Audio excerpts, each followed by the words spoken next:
स्वागत है आप सभी का हमारे इस यूट्यूब चैनल पे। आज इस वीडियोस में हम डिस्कस करेंगे रे ऑप्टिक्स के सभी ऑब्जेक्टिव प्रश्न का जो सीरीज चल रहा है उसका पार्ट थर्ड।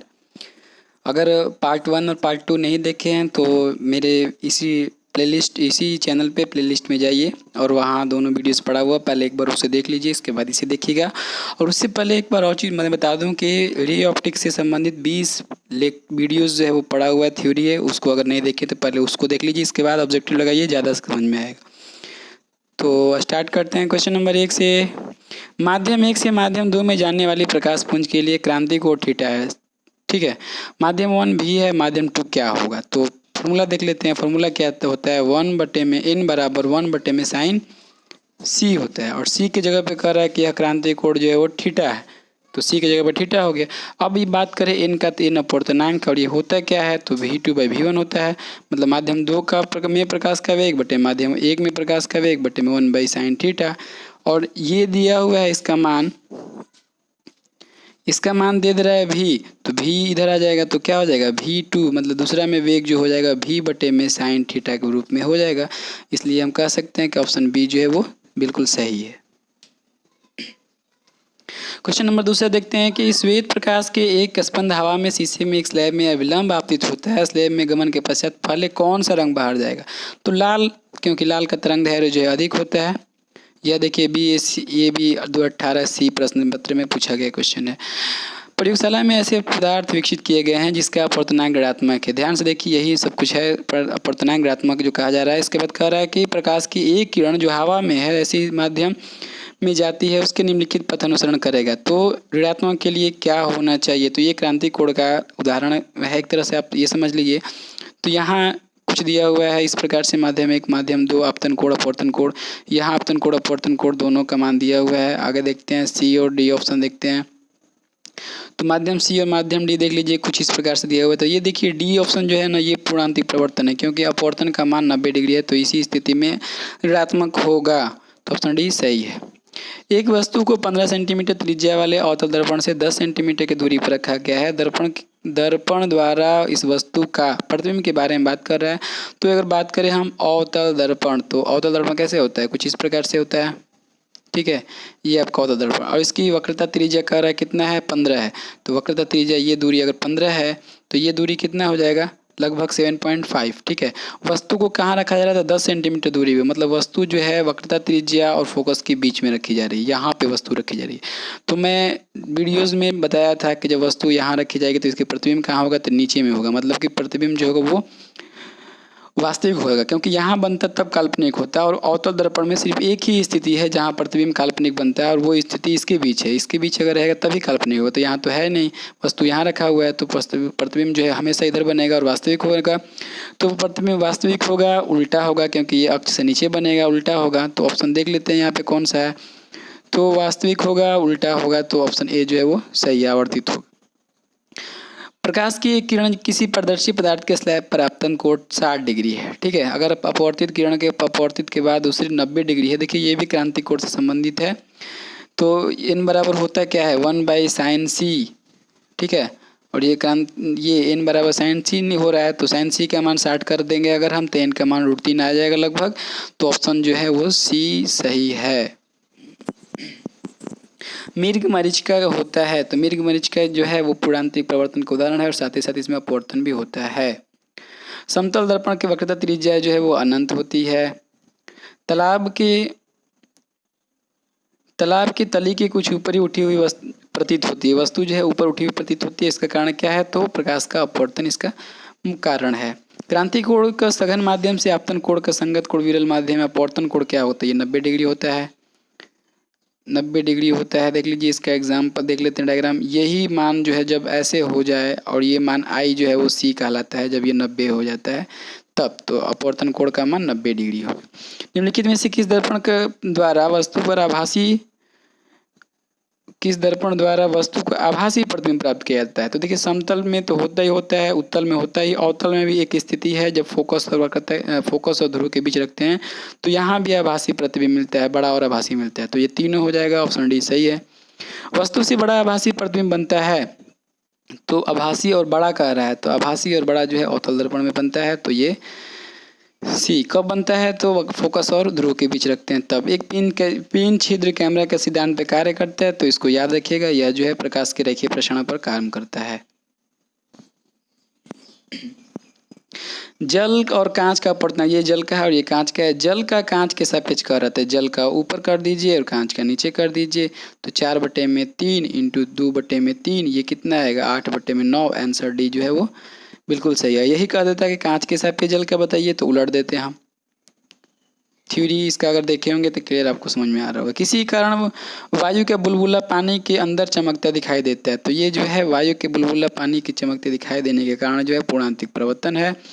पूर्णांतिक परिवर्तन के लिए क्रांति कोण अधिकतम होगा। जबकि किरण जाती है तो किरण कहाँ से कहाँ जाती है? तो सघन माध्यम से विरल माध्यम में जाती है। ठीक है, तो सघन से विरल के देख लीजिए, इसमें सघन से कांच से पानी जाएगा तो सघन से विरल हो जाएगा।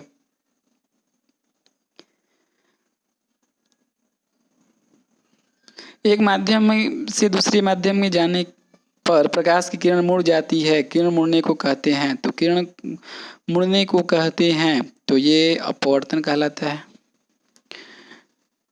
क्रांति को थीटा होते सापेक्ष काट का अपवर्तनांक क्या होगा? तो ठीक है, कांच के से हवा में प्रवेश करते समय किसी प्रकाश की क्रांतिक कोण सबसे कम होता है? तो क्रांतिक कोण का रहा सबसे कम होगा तो बैगनी के लिए होगा, क्योंकि बैगनी जो है तरंग दैर्घ्य सबसे कम होता है और लैम्डा जो है समानुपाती होता है 1/μ के। इस तरह से कुछ मैं बताया था थ्योरी में, इसको याद रखिएगा।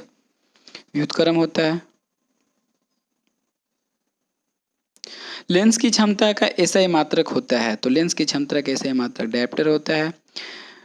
उभयोत्तल लेंस है, ठीक है, उभयोत्तल लेंस 1.5 दिया हुआ है। प्रत्येक तल की वक्रता त्रिज्या 20 सेंटीमीटर। लेंस की क्षमता, तो यहाँ पर लेंस की क्षमता के लिए पहले हम निकाल लेंगे 1/f बराबर n-1 into 1/r1 plus -1/r2। इस तरह से हम निकाल लेंगे f और इसको पलट देंगे तो मिल जाएगा p। तो आप इसे सोल्यूशन करके देख लीजिएगा इसका आंसर क्या आएगा। मुझे लगता है कि 5D आना चाहिए आंसर इसका। एक आवर्धक ग्लास जिसकी क्षमता 12D है, आवर्धन क्षमता बताना है। देखिए आवर्ध क्षमता दे रहा है 12D, आवर्धक क्षमता बताते हैं। तो एक चीज फॉर्मूला आपको यहाँ देख लीजिए कि आवर्धन क्षमता का फॉर्मूला जो था 1+D/f था। ठीक है, और 1+D कितना? 25 सेंटीमीटर। f का मान कितना? तो f का मान जो है वो इसके व्युत्क्रम है, तो हम कह सकते हैं कि 100/12 ये हो जाएगा आपका। और अगर फिर से आगे बढ़े हम तो कह सकते हैं कि 1+25/1 इंटू 12/100 हो जाएगा। 25 चौके 100, 4×3=12 और 3 और 1 जोड़ देंगे तो आंसर आ जाएगा इसका 4। तो काफ़ी इंपॉर्टेंट क्वेश्चन है, पूछा हुआ है एग्जाम में। 4 इसका आंसर होगा। देख लीजिए ये ऑप्शन 3 का ए। लेंस के द्वारा कितने प्रतिबिंब बनेंगे यदि वस्तु के प्रधान अक्ष पे? देखिए प्रधान अक्ष पे कह रहा है तो एक यहाँ और एक यहाँ, 2 प्रतिबिंब बनेगा। देखिए बहुत सारा क्वेश्चन है ऐसे पूछा है कि यहाँ μ1 है, μ2 है, μ3 है, μ4 है। अब इसके द्वारा बना प्रतिबिंब कितना होता है? इसी स्थिति में जितना अपवर्तनांक होगा उतना प्रतिबिंब बने। लेकिन अक्ष के बाद ऊपर देख लीजिए एक और एक नीचे देख लीजिए, तो यहाँ 2 स्थितियाँ हैं, 2 प्रतिबिंब। 2 उत्तल लेंस परस्पर संपर्क में रखे गए हैं तो यह भी उत्तल की तरह उसका संयोग समतुल्य जो है उत्तल के भांति होगा। एक उत्तल लेंस वस्तु और उसके प्रतिबिंब के बीच न्यूनतम दूरी जो होता है 4f के बराबर होता है। ठीक है, तो क्वेश्चन नंबर 6 का डी जो है वो बिल्कुल सही आंसर है। आगे अगर बात करें तो 20 सेंटीमीटर और क्वेश्चन नंबर आगे देखते हैं तो 20 सेंटीमीटर और -40 सेंटीमीटर फोकस दूरी के 2 लेंस के संयोग से समतुल्य लेंस की क्षमता होगी। तो ये फोकस दिया हुआ है तो आप पूछ रहा है क्षमता, तो हम आपको बता दें कि 1/f बराबर क्या होता है? 1/f1 plus 1/f2। ये फार्मूला अगर लगाइएगा तो 1/20 प्लस 1/-40। तो इस प्रकार से फार्मूला अगर हम लगाते हैं 1/f का तो ये रिजल्ट आएगा कितना? इसका एलसीएम हो जाएगा 40 और यहाँ 2 - 1 हो जाएगा 1/40।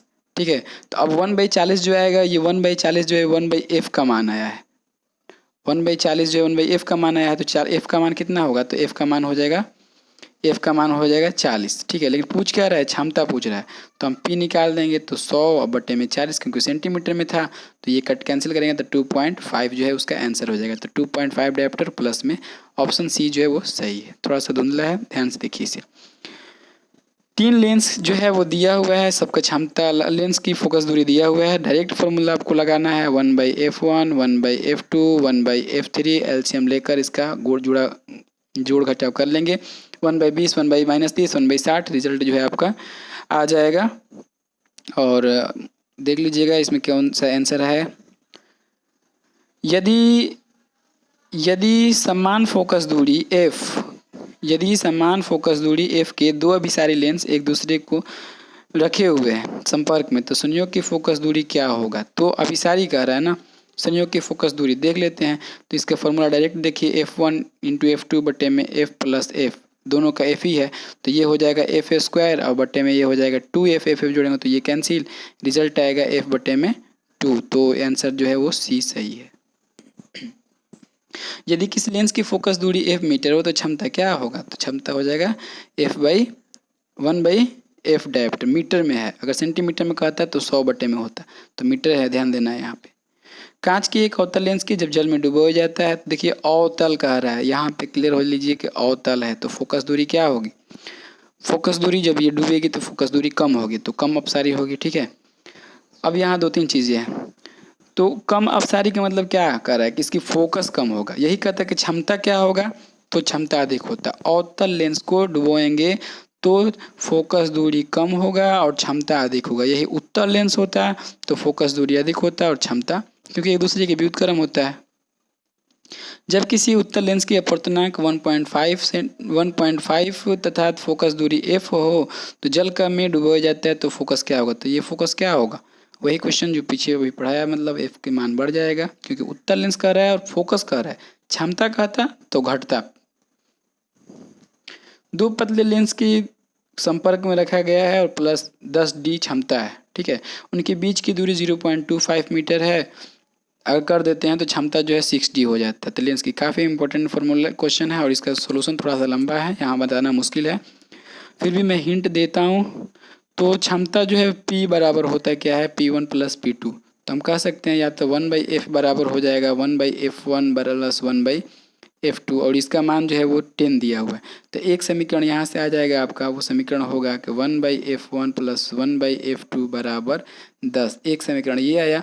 और दूसरा एक और फार्मूला है कि 1/f का वो क्या है, जब बीच की दूरी होता है तब f1 इंटू f2 बटे में f1 into f2 minus D होता है। तो कुछ ये फार्मूला होता है, यहाँ भी इसका मान अगर रख देते हैं d मतलब बीच की दूरी, और 1/f का मान कर रहे हैं कि 6d हो जाता है। तो इस प्रकार से दोनों इक्वेशन को अगर तुलना करेंगे तो रिजल्ट आएगा। या एक और उपाय है, देखिए बहुत सारे ऑब्जेक्टिव जो है वो ऑप्शन से भी बन जाते हैं, ऑब्जेक्टिव को ऑप्शन से भी बनाना सीखिए अगर दिक्कत होता है तो कह रहा है ऑप्शन दिया हुआ है दोनों फोकस लेंस की फोकस दूरी, और कह रहा है कि क्षमता इतना आना चाहिए। तो देख लीजिए दोनों को किस में क्षमता जो है 10 आ रहा है, और इसके बाद ये भी देख लीजिएगा। तो अगर हम 10 और ये ऑप्शन लेते हैं, दोनों को फोकस को जोड़ते हैं तो 10 आएगा ही नहीं। तो यहाँ से भी पता चल जाएगा आपका कि सी जो ऑप्शन है वो सही है। 50 और 12.5 मतलब 1/50 और 1/12.5 को अगर जोड़ेंगे तो 1/f आएगा, और 1/f का मान जो है वो p होता है, मतलब 10d आ जाएगा इसको जोड़ने के बाद। तो यहाँ से भी देख सकते हैं। एक लेंस की फोकस दूरी 20 सेंटीमीटर है, इसकी क्षमता होगी। तो लेंस की फोकस दूरी 20 सेंटीमीटर है तो क्षमता उलट दीजिए सीधे सीधे, 20 25 100 5 डायप्टर हो जाएगा। संपर्क में रखे गए हैं दो f1 f2 है लेंस, संयुक्त लेंस के बताना है। तो संयुक्त लेंस में क्या होता है, तो या तो आप ऐसे लिखिए कि 1/f बराबर होता है 1/f1 प्लस 1/f2, और यहाँ से एलसीएम लीजिएगा तो f1 f2 और ऊपर में f1 प्लस f2। तो ये जो मान होगा 1/f का है, लेकिन सिर्फ f का कहा जाए तो इसको पलट देंगे f1 इंटू f2 और बटे में f1 प्लस f2। तो f का मान आ जाएगा, ऊपर में गुणा नीचे में जोड़, ऑप्शन डी जो है वो करेक्ट है। एक उत्तल लेंस की वक्रता त्रिज्या दिया हुआ है, ठीक है, अपवर्तनांक दिया हुआ, सिंपल सा फार्मूला लगा देना है यहाँ पे। वो फार्मूला क्या है, फार्मूला है कि 1/f बराबर पूछ क्या रहा है, फोकस ही पूछ रहा है ना, n-1 इंटू 1 बटे में r1 प्लस 1 बटे में r2। उत्तल कह रहा है तो यहाँ भी 1/10 और यहाँ माइनस होगा और 1/-15 हो जाएगा, और ये इंटू n 1.5 माइनस 1 बराबर 1/f। तो ये मान जो आएगा 1/f का आएगा, हम उसको उलट देंगे तो f का मान आ जाएगा, और मुझे लगता है कि आंसर जो है 12 सेंटीमीटर सही होना चाहिए। जब श्वेत प्रकाश की किरण लेंस में प्रवेश करती है तो निम्न में से किस में परिवर्तन होता है। किस में परिवर्तन होता है कह रहा है। तो आवृत्ति नहीं बदलती है, याद रखना है कि आवृत्ति नहीं बदलती है, बाकी सब बदल जाती है। तो वेग और तरंग दैर्घ्य जो है वो दोनों बदल जाता है। दो लेंस की क्षमता दिया हुआ है, संयुक्त करने पर लेंस की फोकस दूरी बताना है। तो क्षमता दिया हुआ है तो कुल फोकस पी निकाल लेंगे। तो -15 + 5 कितना हो गया, -10। तो -10 अभी डायप्टर में है, डी है, और इसके बाद डी है तो हमें निकालना है एफ। तो एफ बराबर क्या होता है, तो 100 और बटे में 100/में ये हो जाएगा पी, तो ये 10, क्योंकि डी में था तो ये 10 कैंसिल, फिर से -10 ही आया, तो वैसे भी -10 सेंटीमीटर इसका आंसर होगा। जब श्वेत प्रकाश की किरण लेंस की प्रवेश करती है तो निम्नलिखित में परिवर्तित होती है। परिवर्तन होता है तो आवृत्ति में परिवर्तन होता है। ऑप्शन किस में परिवर्तन, आवृत्ति में परिवर्तन नहीं होता है, तो ऑप्शन ए जो है वो सही है, वेग और तरंग दैर्घ्य में परिवर्तन होगा। क्वेश्चन आगे देखते हैं। प्रकाश की एक किरण कांच के अपवर्तनांक में √3 है, ठीक है। 60 डिग्री आपतित होता है तो अपवर्तित होने के बाद किरण के बीच का कोण, तो ये देखिए पूर्ण आंतरिक परिवर्तन के केस से 90 डिग्री होगा। चलिए आगे देखते हैं। किसी वस्तु की मनुष्य की आंख की रेटिना पर प्रतिबिंब बनता है, तो रेटिना पर बना पर उत्तल लेंस के भांति व्यवहार करता है, तो उत्तल लेंस में बना प्रतिबिंब वास्तविक और उल्टा होता है। कर्निया में अगर असमानता हो जाए, कर्निया की वक्रता त्रिज्या में यदि असमानता हो जाए तो यह दोष किसका है, कैसा है, तो अति बिंदुकता की दोष है। ये दृष्टि दोष जो है अति बिंदुकता की है, कर्निया की वक्रता में असमानता। निकट दृष्टि दोष का निवारण के लिए कौन सा, तो निकट, देखिए निकट बड़ा है, 3 अक्षर का है, तो अवतल बड़ा है, तो इसमें अवतल हो जाएगा, अवतल लेंस। एक दूरबीन की अभिदृश्यक जो है वो दे रहा है 60 गुना है, और ये कर रहा है 20 गुना आवर्धन प्राप्त करना, तो 20×3 = 3 सेंटीमीटर हो जाएगा। सरल सूक्ष्मदर्शी की आवर्धन क्षमता, तो ये फॉर्मूला ही है डायरेक्ट, इसको याद रखना है, 1+d/f। डी जो है स्पष्ट दृष्टि की न्यूनतम दूरी है, और एफ जो है उसका सरल सूक्ष्मदर्शी की फोकस दूरी है। और सरल सूक्ष्मदर्शी में सिर्फ एक ही लेंस होता है, और वो लेंस कैसा होता है, उत्तल लेंस होता है। तो इसकी फोकस सिंपल सा फॉर्मूला है 1+d/f। चलिए यहाँ देखते हैं कि एक आदमी है वो -2.5D क्षमता के चश्मा पहनता है। कह रहा है कि कैसा व्यक्ति में दृष्टि दोष है, ठीक है। तो माइनस है तो अवतल होगा, सिंपल सा देख लीजिए, अवतल इसका मतलब निकट होगा, तो निकट दृष्टि दोष। अब ये दोनों देख लीजिए, और उसके बाद 100/2.5 कर लेते हैं, तो 100/2 40 हो जाएगा, तो बी जो है सही है। जब सूक्ष्मदर्शी की नली की लंबाई बढ़ाई जाती है तो आवर्धन भी बढ़ेगी। खगोलीय दूरदर्शी के अंतिम प्रतिबिंब, देखिए अंतिम प्रतिबिंब कह रहा है, तो अंतिम प्रतिबिंब खगोलीय दूरदर्शी में क्या होता है, ये अभिदृश्यक बड़ा होता है, अभिनेत्रक छोटा होता है, और अंतिम प्रतिबिंब यहाँ बनता है, और एक इसका बना हुआ प्रतिबिंब यहाँ, और इसका, तो ये बनता नहीं है, जबरदस्ती इसको बनाया जाता है, तो ये होता है आभासी और उल्टा। तो ऑप्शन क्वेश्चन नंबर 8 था, 8 था, तो 8 का आभासी और उल्टा, डी ऑप्शन जो है वो सही है। एक दीर्घ दृष्टि वाले व्यक्ति की आवश्यकता होती है, तो दीर्घ दृष्टि वाले व्यक्ति को आवश्यकता होगा कैसा लेंस का, तो दीर्घ मतलब दूरदृष्टि के लिए तो उत्तल, क्योंकि छोटा है, निकट अवतल होता है, दूर उत्तल होता है, तो ऑप्शन ए जो है वो बिल्कुल सही है।